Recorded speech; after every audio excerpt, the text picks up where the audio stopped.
அருட்பெரும் ஜோதி அருட்பெரும் ஜோதி தனி பெரும் கருணை அருட்பெரும் ஜோதி எல்லா செயல் கூடும் என் ஆணை அம்பலத்தே எல்லாம் வல்லான் தாலே ஏத்து.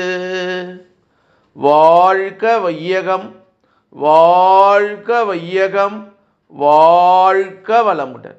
குரு வாழ்க குருவே துணை. அருட்பெரும் ஜோதி அகவல் உரை விளக்கம். மெய்யெல்லாம் குளிந்திட மேன் மார்பு அசைந்திட கையெல்லாம் குவிந்திட காலெல்லாம் சுழவிட என்று திரு அருள் பிரகாச வள்ளலார் ராமலிங்க சாமிகள் பாடி அருளச் செய்த திருவருப்பா